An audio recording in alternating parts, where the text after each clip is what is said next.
Hey guys, welcome to my channel teach to learn.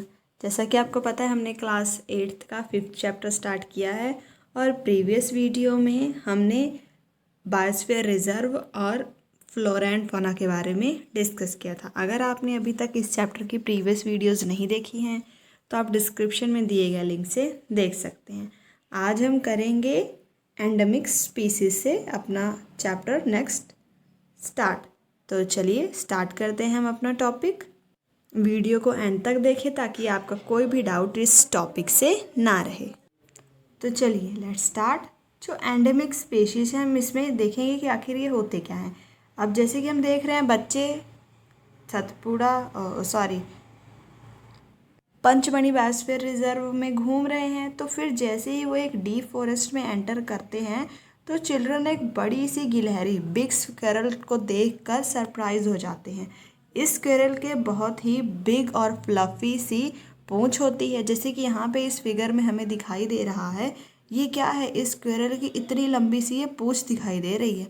और जब children's ने इसे देखा तो वो इसे देख के बहुत ही सरप्राइज हो गए और वो इसके बारे में जानने के लिए बहुत उत्सुक हो गए, क्यूरियस हो गए। तो जो माधव जी थे उन्होंने एक्सप्लेन किया कि ये क्या है, एक जायंट स्क्विरल है और ये एंडेमिक है टू दिस एरिया, मतलब कि ये सिर्फ इसी एरिया में पाए जाने वाली खास स्क्विरल है। तो एंडेमिक स्पीसीज का आखिर मतलब क्या है कि ऐसे प्लांट्स और एनिमल्स के स्पीसीज जो मिलते हैं exclusively in a particular area, जो सिर्फ एक पर्टिकुलर एरिया में पाए जाते हैं, उन्हें हम क्या कहते हैं, एंडेमिक स्पीसीज। दे आर मतलब नेचुरली ये हमें और किसी जगह नहीं मिलेंगे। A particular type of animals और प्लांट्स में भी एंडेमिक टू अ जोन।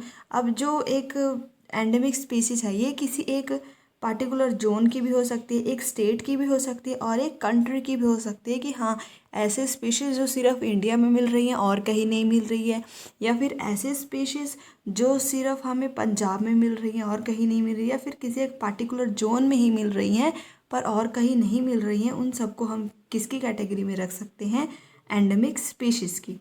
अब माधव जी ने बच्चों को साल और वाइल्ड मैंगो दिखाए और बोला कि ये क्या है, दो एग्जाम्पल हैं ऑफ एंडेमिक फ्लोरा, क्योंकि हमने देखा था ये प्लांट है, तो ये एंडेमिक फ्लोरा के एग्जाम्पल है ऑफ पंचमढ़ी बायोस्फीयर रिजर्व के। और जो ये बाइसन है, इंडियन जियांट स्क्विरल है एंड फ्लाइंग स्क्विरल है, ये क्या है, एंडेमिक फौना के एग्जाम्पल हैं।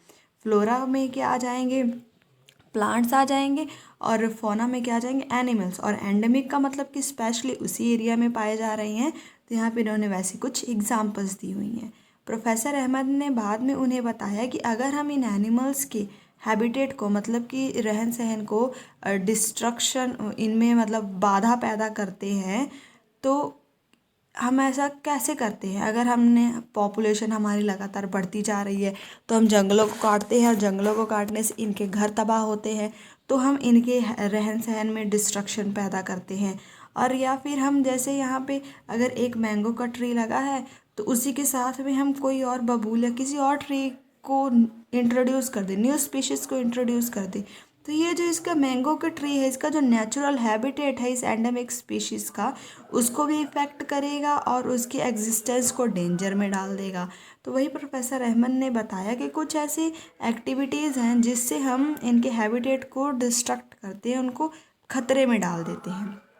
यहाँ पे पहले हमसे कुछ पूछ रही है कि क्या मैंने जो सुना है कि जो एंडेमिक स्पीशीज़ है वो ख़त्म हो रहे हैं, क्या ये ट्रू है। यस, ये ट्रू है कि जो एंडेमिक स्पीशीज़ है उनको रखा ही इसीलिए उस कैटेगरी में जाता है क्योंकि वो अब ख़त्म होने वाले हैं, मतलब कि वो सिर्फ एक पर्टिकुलर एरिया में ही मिल रहे हैं। अगर सभी एरिया में मिलते तो फिर वो एंडेमिक स्पीशीज़ की कैटेगरी में ही नहीं आ रहे होते।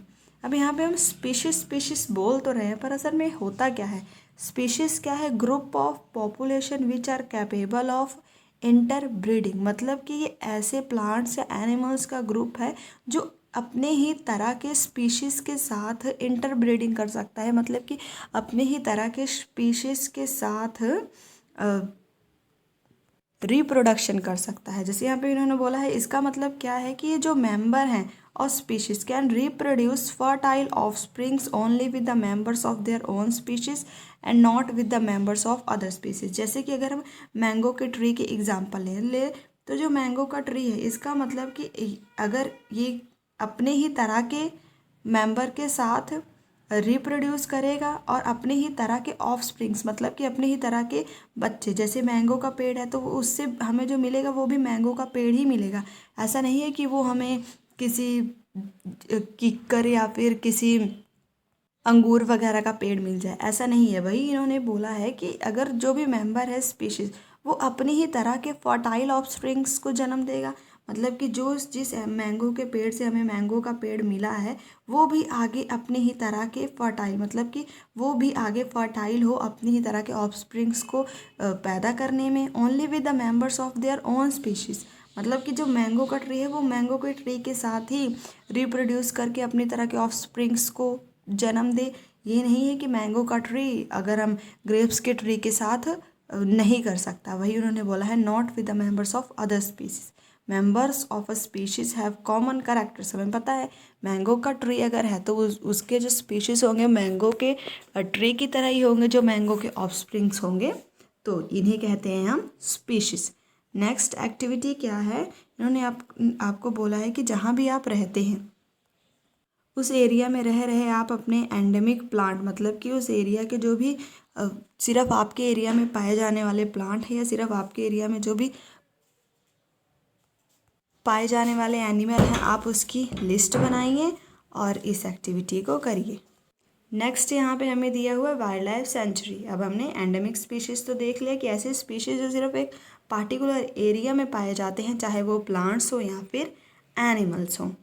अब हम देखते हैं wild life sanctuary.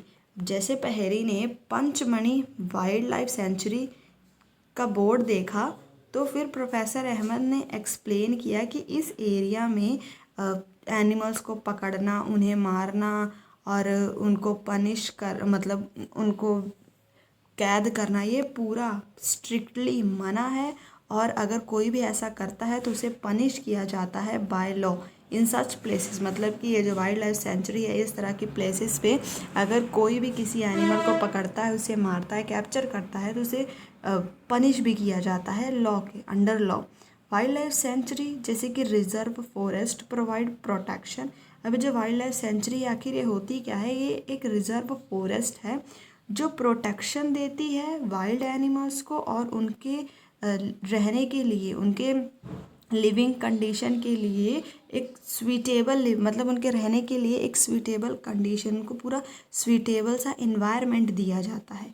He also tell them that people living in wildlife sanctuary are allowed. मतलब कि अब इस एरिया में जो भी पीपल रहते हैं, जो भी लोग रहते हैं, इसके अगल बगल उन्हें क्या चीज़ें अलाउ करी जाती हैं कि वो अपने एनिमल्स को वहाँ जंगलों में जाके चरा सकते हैं। उस जो जंगल है वहाँ से मेडिसिनल प्लांट को कलेक्ट कर सकते हैं और जो भी जलाने के लिए लकड़ियाँ वगैरह हैं, जो भी फल फ्रूट वगैरह हैं, उन्हें वो वहाँ से ले सकते हैं। It is pity that even protected forest are not safe. अब यहाँ पे बोला गया है कि ये भी बहुत दुख की बात है कि अब यहाँ पे तो प्रोटेक्ट किया हुआ है जानवर को पर फिर भी ये सेफ़ नहीं है। क्यों? क्योंकि जो भी लोग उसके अगल बगल रह रहे हैं वो उस पर अपना पूरा कब्जा कर लेते हैं और उसे डिस्ट्रॉय करते हैं।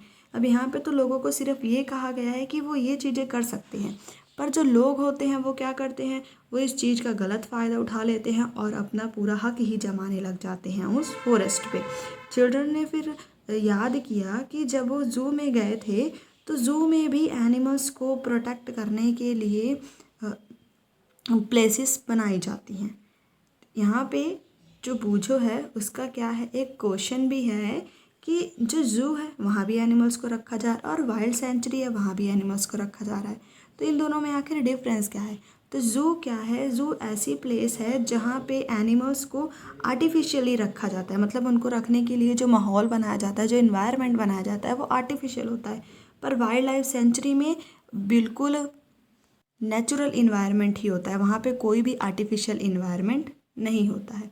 यहाँ पे इन्होंने बोला हुआ है कि some of the threatened wild animals, जैसे कुछ एनिमल्स के नेम लिखे हुए हैं, black buck, white eyed buck, elephant, golden cat, pink headed duck, gharial, marsh crocodile, python, rhinoceros etcetera, ये क्या है, are the protected and preserved in our wildlife century.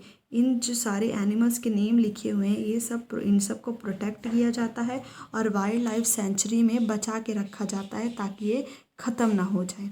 जो इंडियन सेंचुरी है वो एक यूनिक लैंडस्केप है, मतलब Indian century के बारे में यहाँ पे बताया गया है कि उसका लैंडस्केप बहुत ही यूनिक है, ब्रॉड है, बड़ा है, फॉरेस्ट भी बहुत बड़ा है, माउंटेन फॉरेस्ट है और लंबी लंबी झाड़ियों के साथ डेल्टास भी बने हुए हैं बड़े बड़े नदियों में। तो यहाँ पे इन्होंने कुछ बताया है कि कौन से एनिमल्स को प्रोटेक्ट किया जाता है वाइल्ड लाइफ सेंचुरी में और हमारी इंडियन सेंचुरी कैसी है। यहाँ पे जू और वाइल्ड लाइफ के बीच में डिफरेंस हमने देख लिया। इन्होंने एक एक्टिविटी भी दी हुई है कि आपके अपने पास के जू में विज़िट करिए और उसके जो एनिमल्स को कंडीशंस प्रोवाइड करी जाती है उसको ऑब्ज़र्व करिए, क्या ये जो कंडीशंस उन्हें दे रहे हैं स्वीटेबल हैं, क्या जो एनिमल्स हैं आर्टिफिशियल सेटिंग्स में रह रहे हैं। तो हाँ, हमने देखा कि जो जू है उसमें आर्टिफिशियली उन्हें इन्वायरमेंट दिया जाता है instead of their natural habitat. हाँ, नेचुरल हैबिट के अलावा मतलब नेचुरली उन्हें इन्वायरमेंट नहीं दिया जा रहा है, आर्टिफिशियली दे रहा है। तो आपका ओपिनियन क्या है कि जो एनिमल हैं वो जू में ज़्यादा कंफर्टेबल हैं या फिर नेचुरल हैबिटेट में। अबे तो कोई भी कह सकता है कि अगर हम भी किसी आर्टिफिशियल जगह पे जाएं जहाँ पे हमारा नेचुरल इन्वायरमेंट जैसा ना हो तो हम किस में कंफर्टेबल होंगे, नेचुरल हैबिटेट में ज़्यादा कंफर्टेबल होते हैं। तो सेम एनिमल्स भी जू में नहीं, वो ज़्यादा कंफर्टेबल कहाँ होंगे, नेचुरल हैबिटेट में, मींस कि वाइल्ड लाइफ सेंचुरीज़ में। तो आई होप ये जो 2 टॉपिक हैं आपको आज अच्छे से समझ आ गए होंगे। इस चैप्टर को नेक्स्ट और कंटिन्यू करने के लिए चैनल को सब्सक्राइब कर लें। वीडियो पसंद आई हो तो लाइक, शेयर, कमेंट करना ना भूलें। Thanks for watching.